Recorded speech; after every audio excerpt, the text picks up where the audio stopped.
going on, everybody, man? Welcome to another episode of the Camo Talk podcast. And today we have a history maker, the highest ranking Muslim chaplain in the military, a man of many stories, a man of many accolades and accomplishments, a man that has gone through things that you would not imagine a person who've gone through the things he's gone through that can reach these heights. But he's a prime example that your story, your past is not your future. It is only the words in your story. Now, for everybody who don't know Colonel Shabazz, man, please give us the grace of giving us some background, some story, and just introduce yourself. Yeah, man. I tell you, first of all, let me just thank you, man. What the work that you're doing out there is phenomenal. I don't think we have enough voices like yours or like mine to be able to express ourselves to help other people because our purpose, Absolutely. our purpose is really not for us; it's for other people, right? Yes. So it's how they respond to it. But my story. It's a phenomenal one. It started at 10 years old, being molested by a family friend, Mm, right? And so, because I was molested, it was a family friend, it was an authority figure. I didn't know, I didn't want to tell my mom. She was under enough pressure. She was a single mom with four kids. And so, you take this kid, a pretty exuberant kid, athletic kid, playing football and basketball, baseball, and all that kind of stuff, that totally shuts down mm, and the family doesn't know why, but it was because of that molestation. So I went from being really kind of smart kid to special education in the eighth grade, failed the ninth, 10th, and 12th grade. The only reason, honestly, I didn't kill myself is because I love basketball and I love sports, right? So, but I did have some episodes in there where I broke my ankle in the 11th grade year. John Thompson was coming down in Louisiana and he was picking basketball players up to go to Georgetown because during those times, he was coming to get a lot of black basketball players from the South, right? And so my friend Perry McDonald, Dwayne Ellis, and a couple other people went to Georgetown. Jonathan Edwards. But I broke my ankle, so it's weird, man. All these weird things happened to me. So my father had a gun, right? And so I went in the bathroom and I was just crying, man. I said, I'm worthless. I'm gonna just kill myself. I've been molested. I got my leg broke, whatever. And so I was shaking and I was scared because I had never shot a gun. I had never held a gun. So I shot the toilet, man, and the mm. water went everywhere. And so that was the first episode with depression and suicidal ideation. So let's fast forward. I get to go to college because I got this humongous body. I'm 6'5", 275. I wasn't 275 back then. I was about 225. But All hype. yeah, all hype, man. Skinny, eating Popeyes. But I get to college, and because, quite frankly, because of the molestation, I didn't know if I was a man or a woman. Not that Mm. I had thoughts about, being gay or anything like that, but I grew up in a house with six women, and I got It was an molested. era of confusion. Era of confusion. That's right, Yeah. man. I'm just confused, and I'm not proud of it, man. But I was so confused. Anybody who would look at me, and I thought they were looking at me because I was some type of person who got molested, man. I just beat them up. So, Mm. um, I got a reputation in college for being a bully, and I went to a party one night. Them boys was waiting on me, man. Six dudes jumped me, beat me with a shovel, shot me in the back, and I was drunk, so I'm running, trying to get away from them, right? And all I hear is guns, pop, pop, pop, and I ducked down, and he shot me in the back, and then once I was on the ground, he was trying to unload that thing in my face, man. And I tell you, Mm. I just for me, I saw, man, it's over, right? It's just over, and so. I went home back to Alexander from Alexander, Louisiana. I went to heal up. Coach said, "Hey, come on back, man. We got half a season left." So I go back, and you know, I don't understand what's the matter with human beings. I go back to the same place where I got shot, right at the same party, And my friends, this is importance of having sane people in your life, right? My Yes. friends, my so-called friends, they say, hey, Prime, they just call me Prime Time. They say, hey, Prime, this young fella's in here. Gave me a 45, man, and a sawed-off shotgun. A friend. My friends, because in that culture, Yeah, you we know, gonna take care of this. Yeah, we yeah, got you.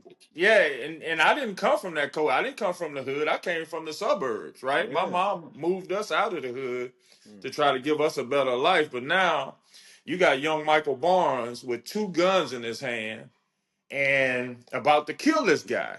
Mm. I don't even know what I'm doing, right? But I always think personally, God always sends somebody in the wilderness to tell you which way to go, right or wrong. It's up to you to take that. So I had a guy on the basketball team. His name was Ace. He's one of the guys I respected. As ball players, unless you got game, like I don't respect you, right? That's just so.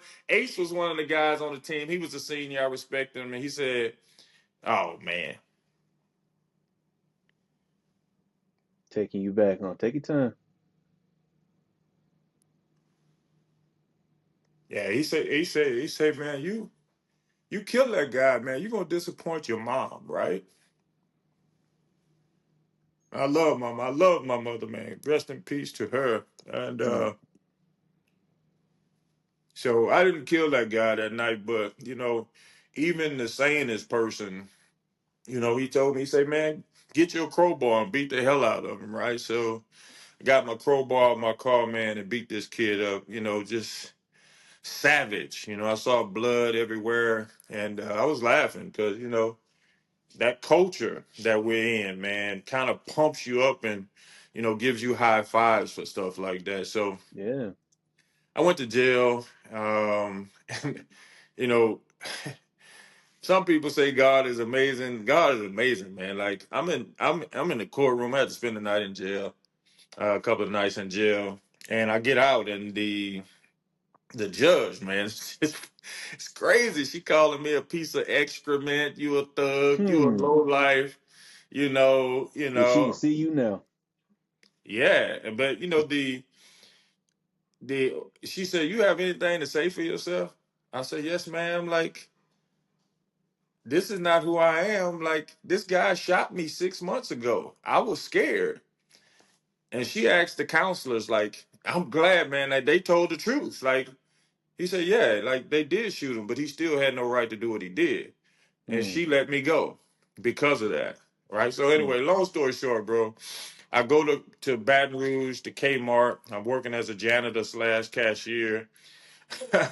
My girlfriend comes up pregnant. I ain't got no money. I'm still in baby clothes to get my son and being born. So, I mean, like this stuff is crazy. Like it's crazy. It's like should be a movie or something. So Yeah. I said, man, I can't do this. I gotta. That's when I decided to come in the military. So come in the military, I still don't know how to deal with authority. I'm still dealing with this molestation thing, and that's where the two Article 15s come in at. Because anybody who was an authority over me that got smart with me or raised their voice to me, I just wanted to fight them because I Hmm. wanted to play like I was tough, right? Yeah. So anyway, that's why I got the two Article 15s. One time, first sergeant, I was changing my name to Shabazz. This joker said, "You ain't worth the sperm that rolled down your mother's leg." Fam, I jumped over the desk, man. I almost Oh killed that man. dude. I almost killed this dude. Like, bro, what are you? So anyway, again, luckily, the brigade commander used to come to the post basketball games, Hmm. right? So when I was reporting to the brigade commander, I'm crying. All these people tough talking about what they ain't gonna do. I go to brigade commander, this big old dude. I'm in there crying like I'm three. Yeah. Like, It you make you know what feel I'm saying? small. It make you feel small in that office. Yeah, that's right, bro. That's a Hmm. frightening place. And he said, "Man, I'm so disappointed in you. Like, I come and watch you play. What are you doing with your life?" And he said, "Again, one of those times, man. You got anything to say for yourself?" And I say, "Sir, like this is what this dude said. He was talking about my mama and me being the sperm not rolling out of her leg." And he said, "What?" So he said, I can't let you go. I'm not going to give you a field grade Article 15, but we'll put it down to a company grade. So I still got the Article 15, which was right. Mm-hmm. I should have been able to control myself. But fast forward it, you got a field grade. You can't be an officer. So, he basically, Save your life, save your career. he saved my career. So Yeah. that's who I am, man. That's my story. And so that's why I'm so compassionate. That's why I'm on TikTok. That's why I'm out here writing letters of character for soldiers. Mm. Because I know that's not the totality of who a human being is, judged by their mistakes. Cause I mean, from the moment your story started at 10 from a traumatic experience that kind of put you in a sense of arrested development and made you live a life of confusion. You get to college and you don't realize you don't understand who you are. That's So right. you never fully develop from that space. But yet every bad opportunity that you found yourself in always kind of led you to another place. That's Like, right. cause I mean, when you was in that bathroom, that could have been the end. When that Yeah, guy was chasing you down, that could have been the end. that's right. That judge asking you, "Hey, what do you have to say for yourself?" That could have been the end. That's right. So your story is so long standing, and I want to talk to you about you being special education. Was the special education based on you just shutting down from the experience? Like, Yeah. were you always a smart guy? Because I mean, you got Yeah. 2 PhDs, 4 masters, you wrote several Yeah. books. Yeah. This isn't the typical story of a person who is special education. So can you Yeah. touch on that experience for a bit? Yeah, the special education was purely because I shut down. I mean, I Mm, just didn't want to talk to people. I didn't trust anybody. And so I just refused to do anything. I refused to talk. I refused to read in class. So, I'm a kid, and they sent me to special education. So when they sent me to mm, special education, that to me it just made it worse. Because I really, to be honest with you, from that time through college, I was a functional illiterate, right? mm. Because I'm just playing ball, chasing women, No and to child be left behind. You just get to the next stage. no, you just get to the next stage. I'm a ball Hmm. player. Yeah. You The talking door is about open. yeah, the door is open. I'm a Yeah. ball player. I remember one night I hit 35 points, and we won the game. The next day at the business office, I had an $1,800 check, and they bought me a Dodge Colt, one of those little cars. So Yeah. yeah, yeah, man. I mean, what I need to learn for. And Yeah. so I got people, I laugh with this girl on here all the time. Her name is Monique Wyatt. It'd be funny if you ever talk to her. She used to I'm take gonna my write it test. down now. Monique Yeah, White. she she used to take my test, So yeah, my wife, who's now I've been married for 33 years, she used to type all my papers, Man. right? Right. So I'm a functional illiterate, but I'm a ball player. So Right. you bring that attitude into the military, and then military ain't playing that. Them drill sergeants, they ain't playing that. Either you gonna produce or we're gonna put you up out of here. That's true. And I mean, considering that the obvious signs of two of the things that could have been a hindrance to your career. You're black and you're a Muslim. And we talking about 1992. That's right. How was that introduction to the military life after being the superstar and then getting to this organization where people just see you as this tall black guy? Well, I converted after being in the military about 3 years. It's got this guy in the in the motor pool running his mouth. My name was Michael Barnes. I changed it. I'll tell you about that. But it's got this guy running his mouth about Muslims and all this kind of stuff. Now I told you up to 10. Like I went to catechism. I was being trained to be a Lutheran pastor. All Mm. that stuff that happened, it was at Jarvis Christian College, right? So um, he running his mouth about Islam. I'm like, yeah, clown, go sit down somewhere. I Mm. wanted to fight him anyway because I had all this aggression, and so I say, hey, I challenge you to a public debate. So we debating, and he's talking. The first thing I said, first of all, you guys don't believe in Jesus, so you going straight to hell. Like it's over for you anyway. This debate is over. This dude ran Mm. out 14 verses from the Quran about Jesus. I'm like, I'm like, what? I say, bro, we can't have a debate if you lying. So everything that the Christians believe about Jesus, like Muslims believe, we just didn't believe he was God, right? Mm. And so I'm going to the room and I'm reading this stuff, man. It was another pivotal moment. Like, dude, like I've been lied to. They like told me the Muslims like don't even believe in Jesus. But So I'm sorry, I don't go mean to ahead. cut you off, but that is the ignorance of the Muslim religion. So many people don't know what we see on TV and what we hear. We are always told the negative and things like that. That's And right. I can only imagine what the experience was for you after 9/11. That's when it just Yeah, came yes. to an explosion. Yeah, that was an explosion, man. But I saw the movie Malcolm X. This is in Mm, 1995. I saw that movie, like he had an eighth grade education, like, right. and I identified so much with him, fam. And I said, I didn't even know what a Muslim was. I was like, whatever he is, that's what I That's what I want to be. want to be. Yeah, Yeah. that's the only man I've seen like strong like that. Hence the name Shabazz, right? He Hmm. left Mecca and he gave his name himself Shabazz. So I took Shabazz and I was just imitating him until I knew what to do for myself. Mm. But yeah, so becoming a Muslim in the military, man, man, you talking about tough. These Mm. guys talking about beards, bro. We definitely gonna get to that as well. We definitely gonna get to Yeah, that as well. man, you talking about a beard in the military. I'm a black Muslim in the military, right? So All points, everything points towards you. everything points for me. Then, people say, man, you had the courage to change your name. It wasn't courage for me. I was just trying to do better, right? Yeah. And I didn't know once I put on the name. Oh my God, it was like I was Attila the Hun. These people like coming at me from all kind of directions, Hmm. right? And so I'm in the field one day.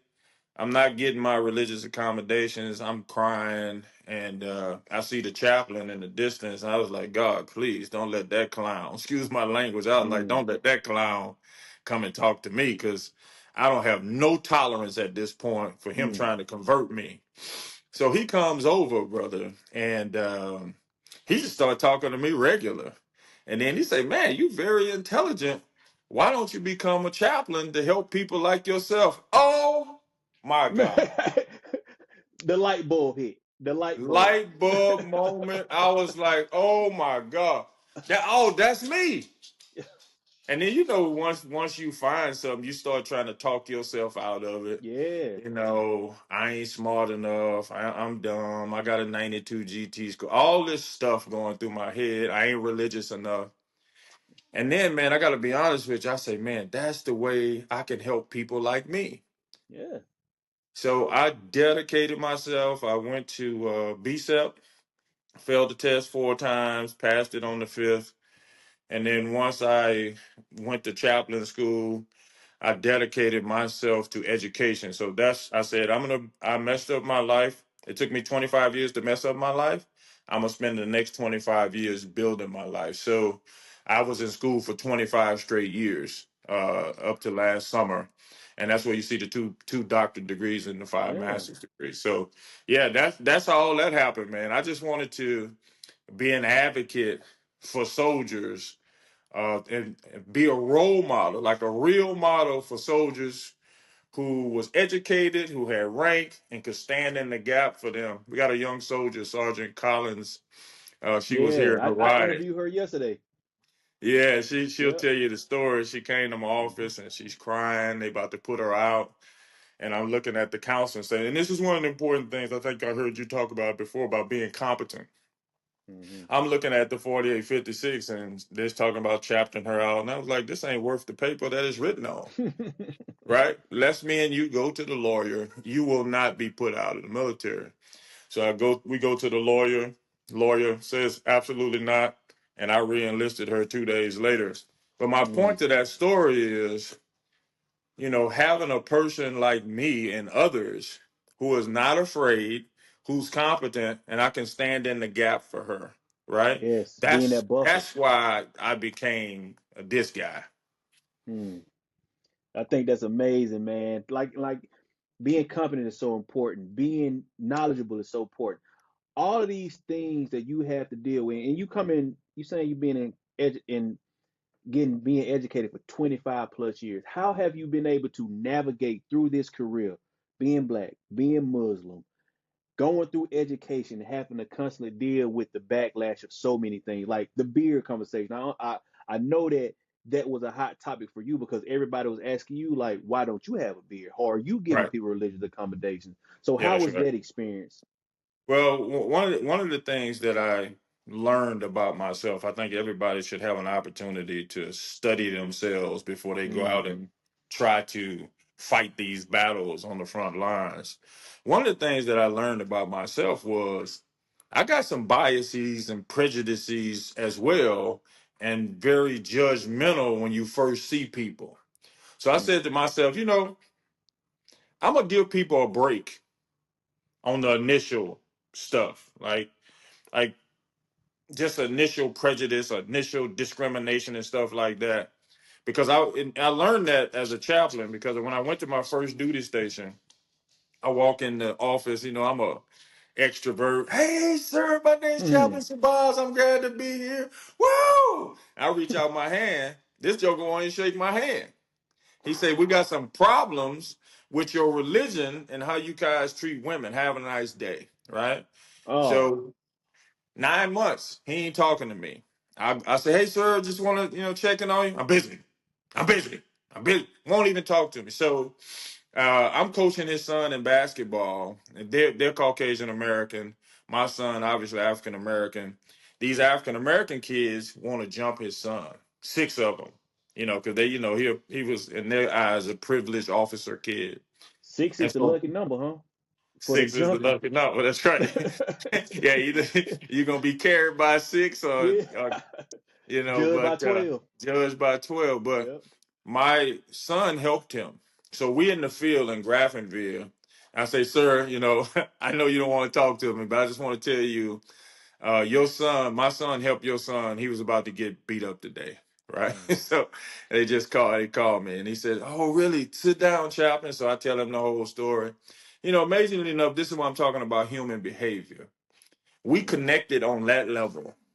So the guy who wouldn't even talk to me for 9 months now is asking me to come to his house every Sunday to pray over his dinner and his kids. And he came from the formation and gave me a coin and said, and he was in tears. He said, "I wronged one of my officers because of my own prejudice." mm, I think that's so powerful, man. And so that's what gave me the ideology to start.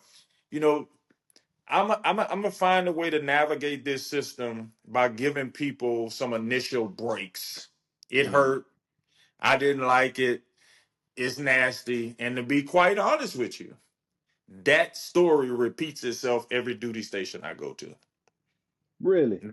Oh yeah. I mean, the initial 4 months for me at every duty station is nasty, right? Because I'm Muslim. I'm a big old guy. I'm African American. All that stuff creates sometimes some consternation in people's mind. And so for me, I just go out, do my job. I love people. I take my hurt, which a lot of people can't do, Mm, and bottle it up because I know it's going to come a time where they're going to see my work and then they're going to love me. So I'm what you call, I term this term for myself. I've become an inverse paranoid, right? mm. Where I believe, ain't always true, but I believe I can come into any situation and let my works show, and then people are actually going to start to like me. Not all people, but that's how I've navigated this career. And so I get a chance because of that to sit at some pretty incredible tables. Oh man, Speaking of it, you've been doing speaking engagements and all that type. You have been consistently busy for a minute, and like you said, like even speaking on Sergeant Collins, it's good to have somebody that looks like you in a position like you can yeah, have the knowledge and be competent. I don't like to put the term hero on people, but it's so amazing to be a young soldier and be able to say like I can reach out to this person. This person is that's right. acceptable and is Yeah, willing to help me. And you yeah, will come across those soldiers who have those backgrounds like you. How do yeah. you ever feel like seeing yourself in those soldiers hinder you in a certain type of way? Because sometimes you want to give all of the love that you wish you had during those moments to them. It could, if I was worried about positions, or power, or politics. I remember a couple of situations, but I'll tell you just with even Master Sergeant Parker when he started that uproar about the beard. I mean, he was Mm, public enemy number one. He went Army Times and all that kind of stuff. yeah. My first uh, thought was, I got to get to this guy. Mm, I got to get to this guy. So hit him up on Messenger. Say, hey man, I'm in Hawaii. I'm coming down to see you. Joker was like, what? I said, yeah, I'm coming to the DFAC. Man, you're going to sit in the DFAC. I want to sit down and talk to you. And as first of all, both of us walk in, and it's like, I was like Malcolm and Martin walking into oh the yeah. DFAC, right? And, I can only people like, imagine. oh, yeah, there they go, there they go. But when you have some private moments, and he'll tell you if you ever talk to him, he was going through it. And so me being there as a support to him helped him. And we got each other's phone numbers now, so he texts every once in a while. But what people don't see, now I got to go back to my unit. Mm, So they like, straight up, 100%. Why are you meeting with him? Right? yep. And so I got to remind people. I said, I'm the chaplain, right? So chaplains go see murders. They go see rapists. They go see child molesters. That's the chaplain's job. I Mm, think a lot of us, we become officers or whatever. We get away from the human aspects of taking care of people. that is what I preach so often. Yeah. We have to But have humanity. you got to have humanity, and all that stuff that happened to me, it prepared me to be able to do that with strength, with confidence, and unapologetically. Because a guy like that who's receiving death threats, people want to see him eliminated. It's my obligation to go and put my arms around him, to be on a picture with him, whatever I could do. I went to his going away and gave him a couple of gifts, man. But I don't think we do that enough because we're worried about our own selves. Yeah, absolutely. And perception is reality. So when people see you together, they think like, oh, what are these guys up to? What are they, all of this type of stuff. But like you said, you're a chaplain. You go talk to some of the worst people. But I think in the military, we have the mindset that the chaplain don't go see people. People go see the chaplain. Yeah, So when the picture is turned, it's easy for people to have this perception of you. And I'm glad that, like, it's just the odds of you guys being in the same place during that time. yeah, that's You know what I'm right. saying? Like it seems like everything you've done in life, things have aligned in a certain way to benefit the masses. That's right. I think I That's think right. that is a crazy thing, man, a very crazy thing. So I want to get back on the topic of education and the books that you've written and the published things that you Yeah. have. Like, what is the story behind some of these books? Like, what was, I mean, because who has time to write a book, especially at a position and rank that you are? Who has time to write books? Well, that's interesting. So because I'm a sports guy, love watching sports. You watch ESPN 5, 6, 7 times. Yeah, In it. So I said to myself, I'll be honest with you. I said to myself, I waste at least 8 hours. Right? Most human beings waste at least 8 hours a day. Right? the And I weekend said is to totally myself, over with then. right. So I said Yeah. to myself, like, I'm gonna just take 4 of those hours back and Mm, do something to ensure that I'm progressing in life. So I love football or basketball, but I refuse to watch the game until the fourth quarter. So I'm taking 2 hours back from that. And I watch the game so I can have some opportunity to keep some semblance of my old life, but also to be able to talk shop at the office. But right. these guys are multi-millionaires and their kids won't have to work. So what do I look like watching the whole game, even though I love Mm, it? So those hours I took back and I'd be doing school or, writing the proverbial book, right? So that's why I mm, started doing that. And so the first book that I wrote, which is the one I'm most proud of, it talks about developing self-esteem in African American boys. Mm, So I went in honestly when I talk about studying myself, I need to find out what makes me click, what makes me angry, what makes me self-sabotage myself, and all these things. What makes me want to just continue to do the wrong stuff? Like, mm, is that my culture? Is that my upbringing? Is that my environment? So I wrote that book specifically for myself, but to increase self-esteem in African American boys, right? mm, And so that book in particular is the one really that I like to give to people when I'm in counseling with them. The other six books, I think three of them are religious books.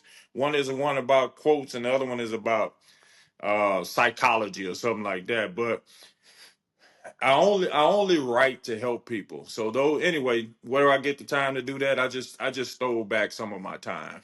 And so I get mm, up at 3:30 in the morning.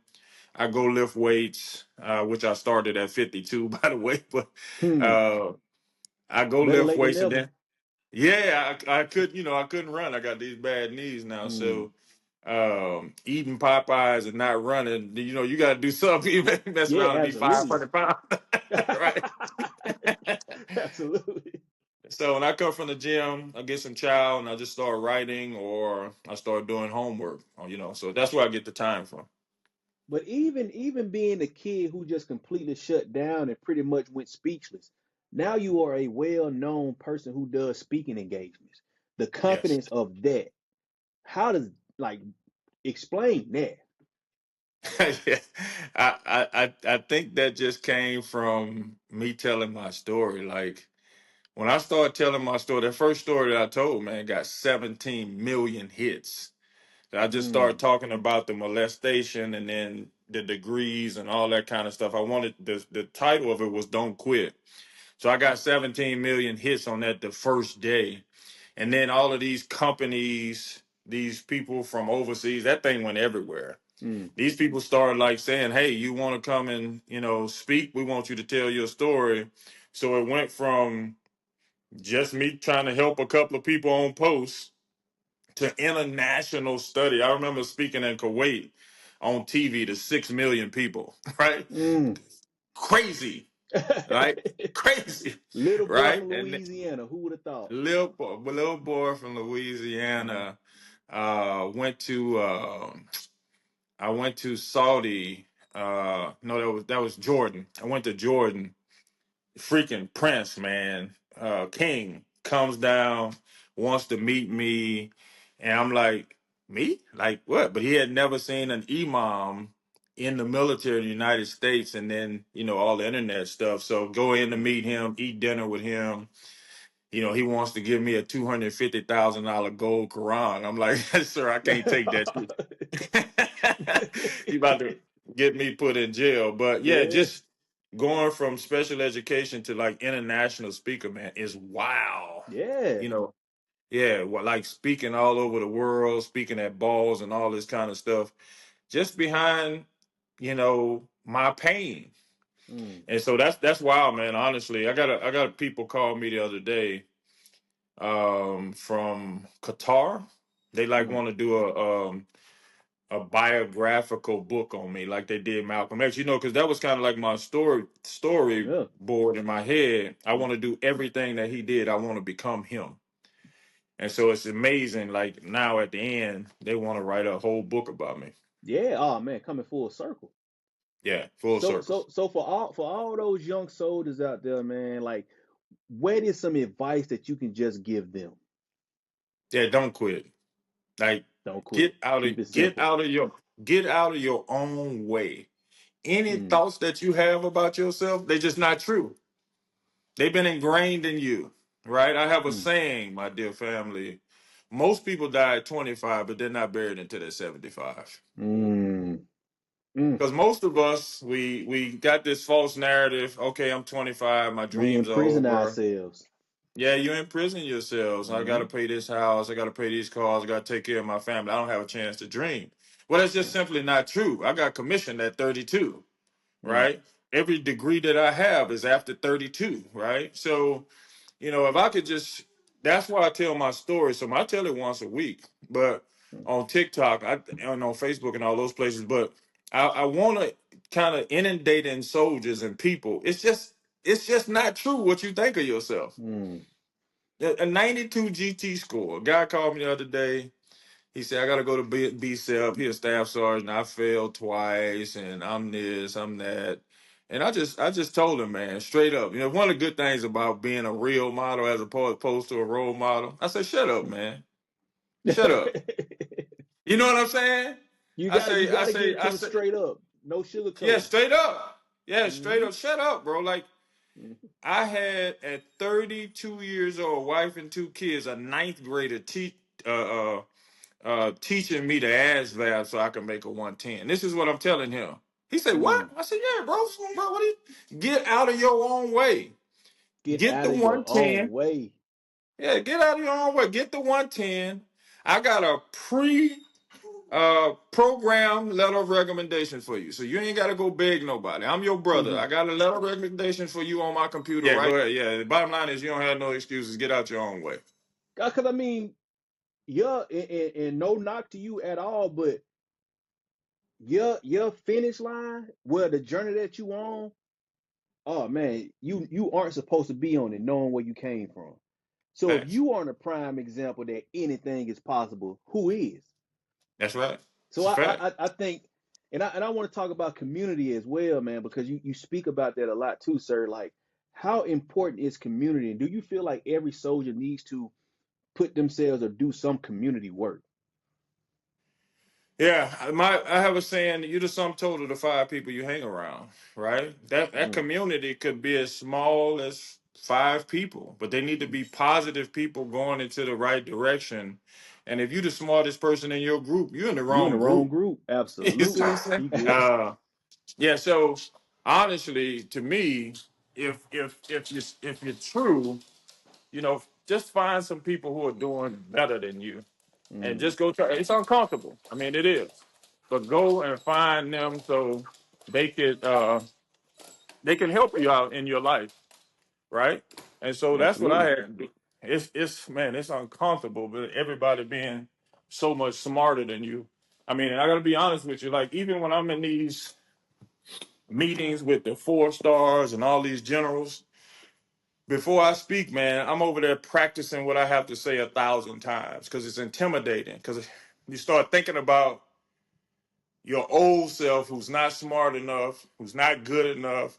I don't deserve to be in this room. I got to talk myself out of that every Mm. time.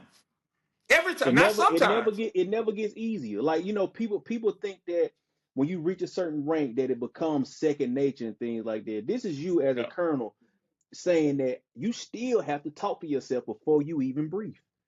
that's a fact.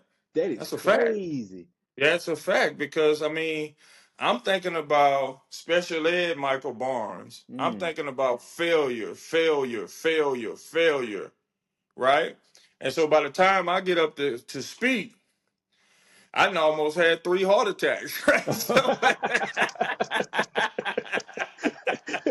Get out of the box. yeah, but I think people need to know that.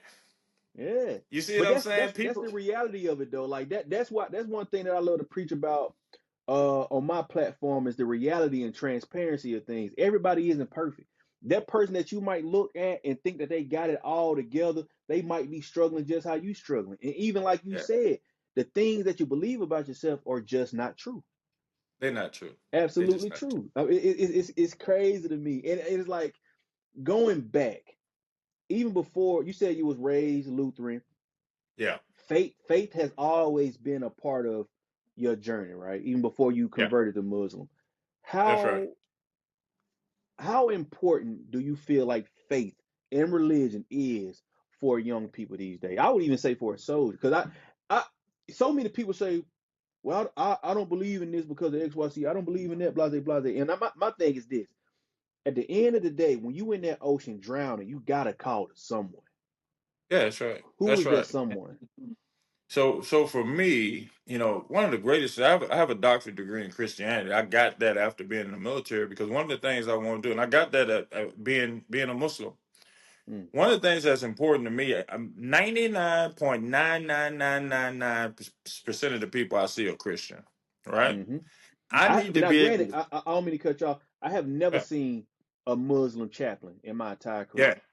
yeah, So right, just think how rare you are.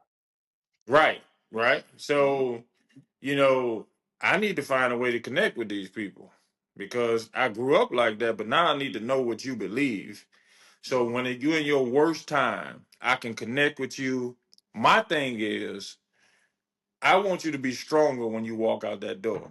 I don't care if you believe in rocks. I don't care if you believe in fences. I don't care what you believe in. That's real. My job, right? So we talked about purpose.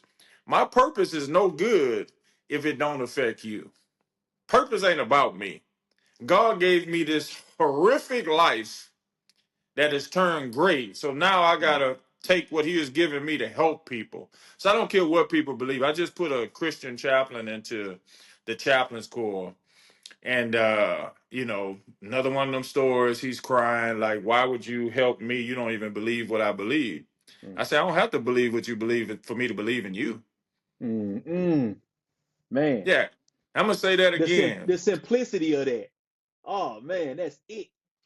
Yeah, I don't have to believe in what you believe for me to believe in you. Like I Man, need I need to help you because by helping you, I'm helping me. So that sense of community for me, all the things that I'm telling you that I'm doing for people are things that I went to. I went to a black chaplain. I was an E5.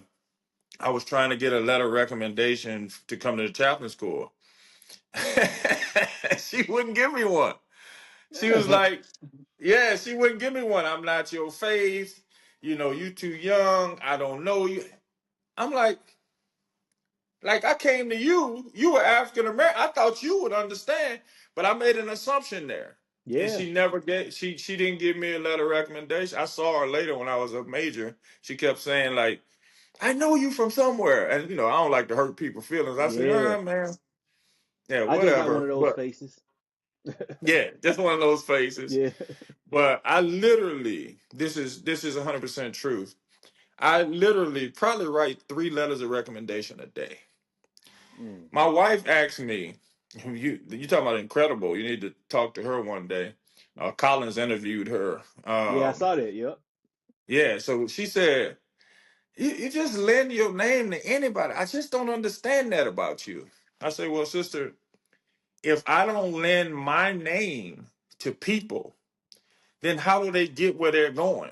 Yeah. Right? She said, but suppose they don't do what they're supposed to do. I said, that has nothing to do with me. My job is to help people on their journey. If they squander the opportunity, That's that's on no them. hit on me. Yeah, that's on Hmm. them. Yeah. So you see people all down my timeline on TikTok. Hey, sir, can I get a letter of recommendation? I say it's already done. Mhm. Hit me up on email. Yep. Letters of character.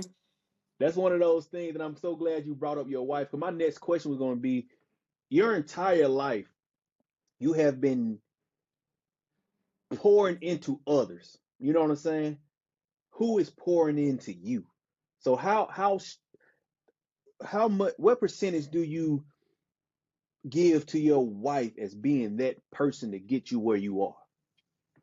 Well, my wife has been there for the entirety. She was there when I was getting arrested and throwing up, Mm, all that. She's been there at Target. for the entire. Yes, yeah, she's been there. I don't even know why she stayed personally, but Mm, um, when I'm talking about support, like a guy like me don't need words. I need action. you to be there. You Mm, know what I'm saying? Even when I do something stupid, like I don't need you to be saying, "Oh my God, you so stupid." I can't take that because first of yeah. all, I'm already in my head all the time that I'm not smart enough, I'm not good enough. What she's been able to do is to sit and be my peace.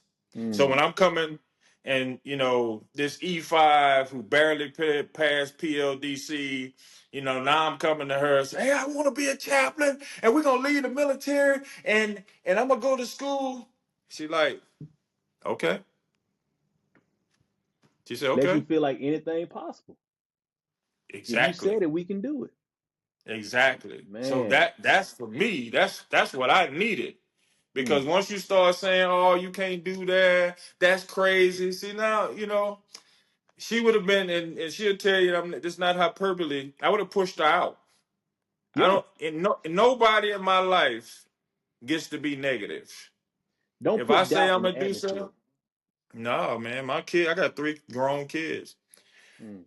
Incredible people. Dad, I want to do this. Okay, how do we do it? I ain't got time to say, yeah, but won't you think about being a lawyer? Won't you think about being a doctor? I mean, that's foolishness. If that's what you want to do, we're It's gonna a way to find a make it way for you happen. to do that. But Yeah, that gotta be big shoes to fill for. And not saying that they trying to live in your shadow, but you are a father that they can look at and say anything is possible. So it that's a shouldn't fact. be anything that they shouldn't be trying because everything that you tried, you've done. So Yeah, absolutely. fatherhood, how important is that? And like what is that to maneuver and mitigate through this whole military career? Because some people live this mindset that the job comes first. Yeah, yeah, I got it. Yeah, but for me, I think we don't we look on these commanders' walls and they got philosophies and MOIs but we don't have that for ourselves, right? Yeah. So for me, I wanted to develop that for myself. And so my onus to my children was to create a life for them that they didn't have to recover from. Mm, That man, was my total goal, to create a life for you that you don't have to recover from. So I had already put in my mind, I'm gonna be the most supportive father ever. You want to run track? You run track. You want to play baseball? You play baseball. I'm not pushing you into any area, right? I gotta write that And down yeah, but provide a life for my children that that they they don't gotta didn't have to recover recover from. from. Yeah, That's man. provide a man to my wife that she could be proud of, right? Mm, She comes from all these broken home, men not doing the right thing. When I went down to Wills Point, Texas, and I'm going through this psychological conversion, her mom comes out, and that's the country. She's like, no, my daughter don't need no man like you. I say, oh ma'am. yeah. I say, ma'am, I'm gonna marry your daughter and she will never cry under my watch. Right? Mm. That didn't happen. She cried. She cried a couple Well, times, but the confidence though. right, right. But I've been married for 33 years. I just wanted to be a man that my wife could be proud of. She ain't got to worry about me in the streets. She ain't got to worry about me with other women. It's not that I don't look at other women. I did the video the other day. I like the way women walk. I like the way they talk. I like the way they smell. I love to be in their presence. But for me to take that second step and destroy my wife's confidence in my children, I can't do that. Yes. I can't do Because that. we don't like I tell people all the time, like lust is the addiction that can destroy everything. Oh It's yeah, it's it's the absolutely. one thing that if you just step out, you can lose your home, you can lose your wife, you can lose your Oh kids. yeah. It can put you in a hole.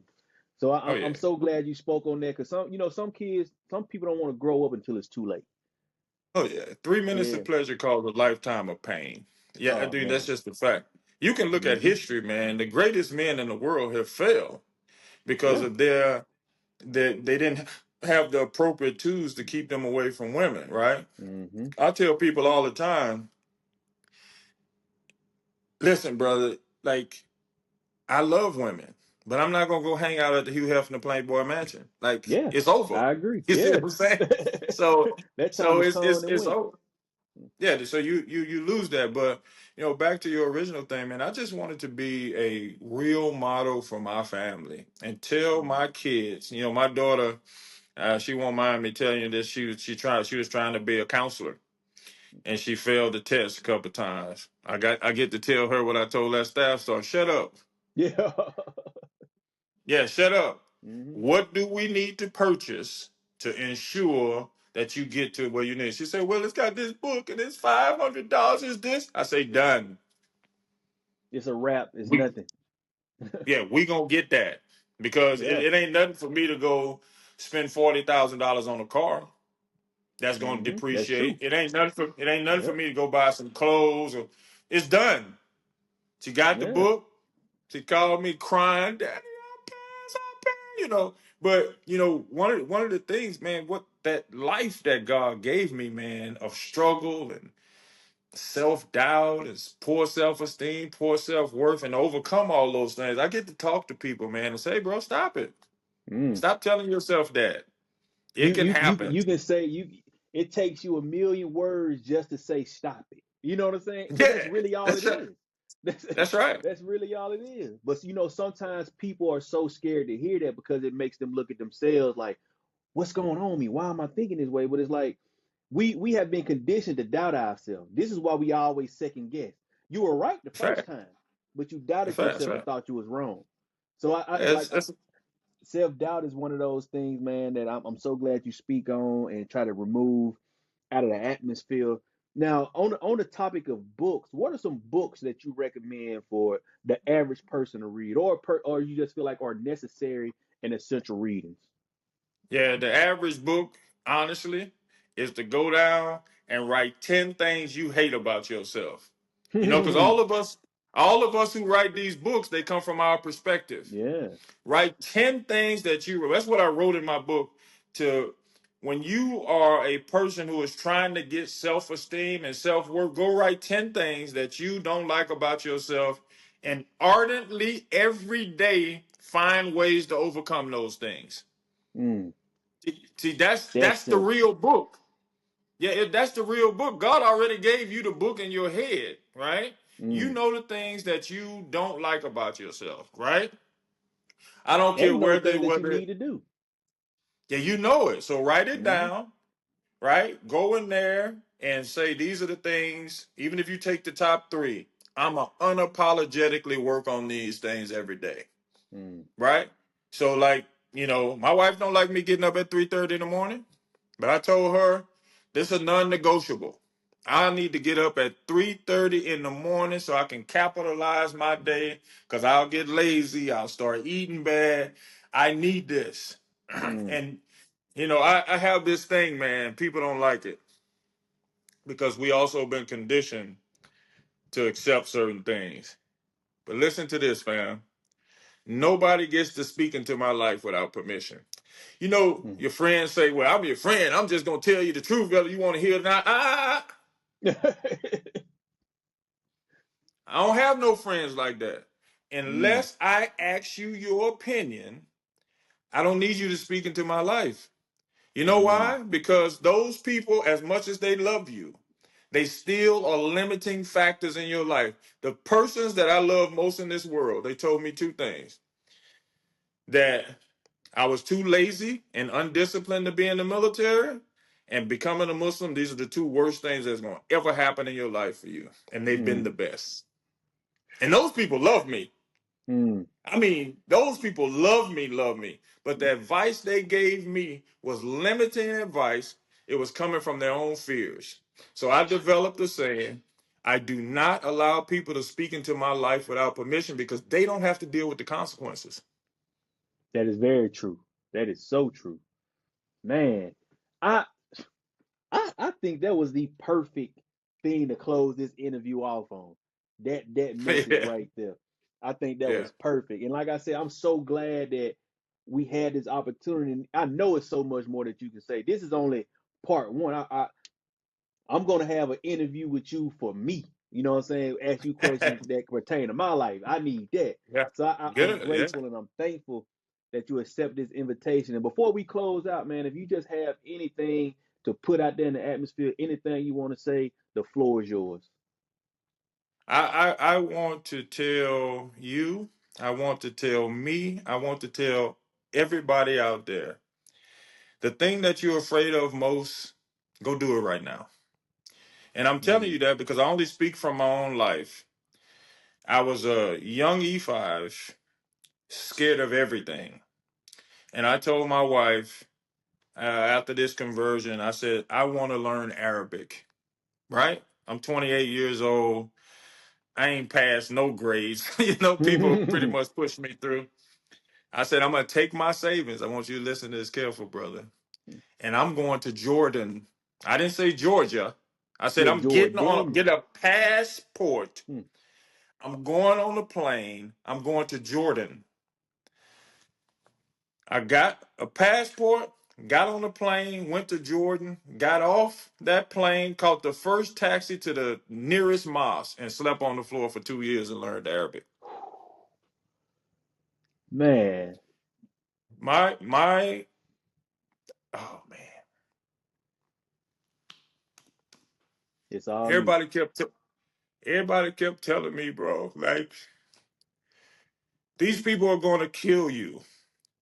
Excuse my language. I say, motherfucker, I'm already dead. Mm, I'm walking around here terrified just to exist, right?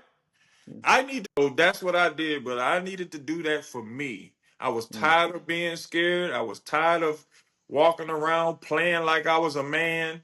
I wasn't a man. I was a kid mm. who had a man's body and a boy's mind. So I had a saying, and then I'll shut up. But I said, you playing PlayStation while other people are building space stations. You're an agent to your own suicide. Mm, mm. Thank you, brother, for inviting me. Whatever I got it. If you ever want me again, I'll move heaven and hell. I don't care about my schedule. I just want to talk to people that matter. Thank you so much. I appreciate Thank you. you, thank you. And I hope you enjoy the rest of your night. You take it easy and just thank you for just talking to me.